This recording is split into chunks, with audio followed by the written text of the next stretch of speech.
Morning gang, Mario from the Woodfather here. A few weeks ago on Owie number 6, I shared a Stumpy Nubs video on table saw safety. That one really struck a chord with me because one of my own goals this year is to improve my own safety practices when it comes to woodworking in the shop. I've been using my table saw for 5 years now without a splitter, without a riving knife, and without a blade guard.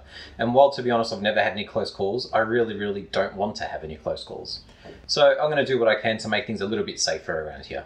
I figured one of the easiest things I could do would be to make a zero clearance insert which also included a splitter. After thinking about it, it also made sense to make a number of them at different heights so that I could easily switch them out as my cuts require.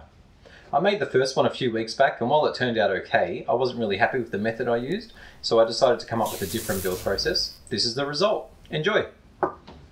So this one is the first insert that I made a few weeks back. I mentioned I was going to make some more after watching a Stumpy Nubs video on shop safety.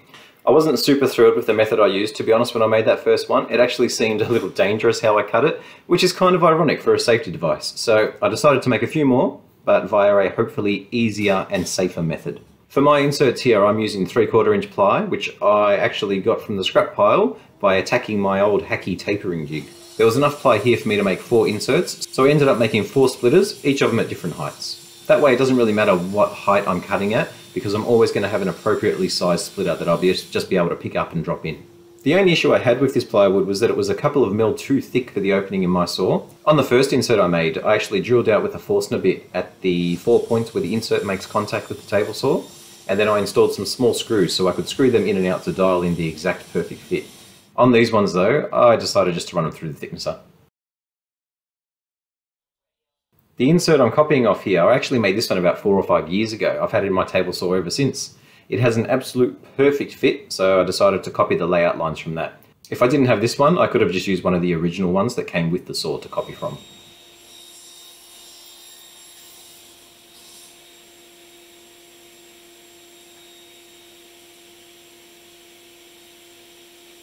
I'm using a 45-degree offcut here, just so that I can cut the corners off nice and easy. And that just helps me a little bit in shortening the sanding stage.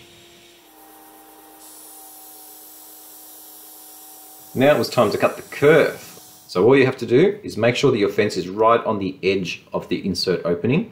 The only thing you really need is to make sure that you feel very secure holding the insert while it's being cut with one hand so that you can turn the saw off with your other hand. So you don't want to use 2 of those push sticks here.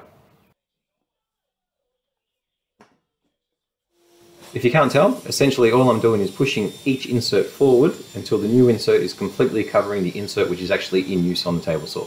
I cut all 4 of them in that way. I know a lot of people might just back the piece back out while the saw's still running, but it just feels safer for me to turn the saw off and wait for it to come to a stop.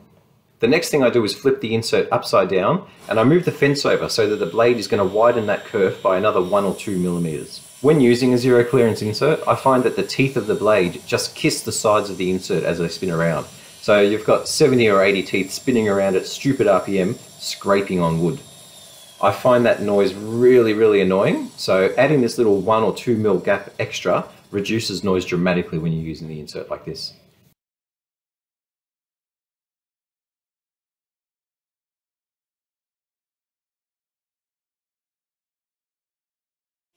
I'm going to use 3mm MDF for my splitters. My blade leaves a kerf of just over 3mm, so it's a perfect thickness for me to glue into place. I know a lot of people will recommend hardwood for the splitter, but I don't see the value, to be honest. MDF is certainly strong enough for the task, and if I accidentally give it a whack and break it, oh well, I just cut it out and I glue in a new piece. What I'm doing here is just sanding the MDF and putting a slight taper on one end, because I thought that it might help make it a little bit easier to guide the workpiece through, but soon you'll see why this is a bit of a waste of time. At this point anyway. The splitters I've made here have got different heights. I've got 20mm, 40mm, 60mm and 80mm, and my blade goes to about 100mm high. So pretty much whatever height I set the blade at, I know that I'm going to have an insert the right size to fit.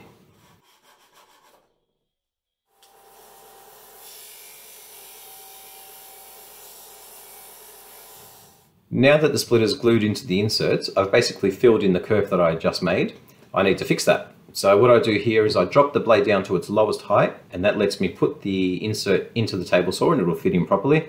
Then I place a scrap of MDF over the insert, and then I'm locking my fence down on top of that scrap piece of MDF. That means that I can turn the saw on and raise the blade up while it's cutting, and I know that the downward pressure of the fence is going to keep everything securely locked in place.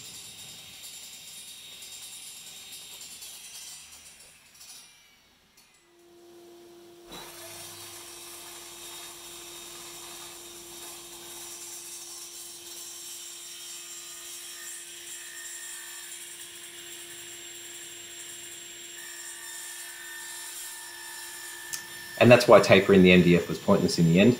After cutting into it here, I have to taper the new edge anyway. This time round I did it with a rasp and some sandpaper.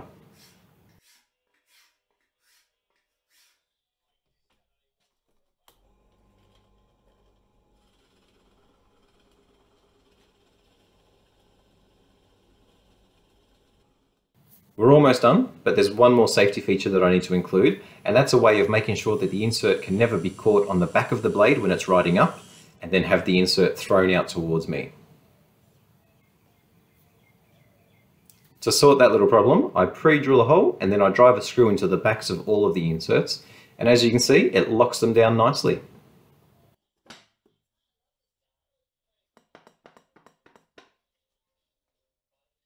To finish them up, I sanded off all the dry glue that I left all over the place, and now I'm just putting on a couple of coats of wax on the inserts. That's just going to help keep them a little bit cleaner, a little bit smoother, and to be honest, I absolutely love the smell of this wax, so I use it wherever I can. After a couple of test cuts on the 20mm splitter, I noticed that even though the splitter was in the correct position and it was right in line with the blade, because it was so long, it was actually causing a fair bit of friction when I was pushing the wood through. It was making the cut just that little bit harder than it needed to be. So to solve that, I just cut the insert down so that it was about half that length, and that made a huge difference.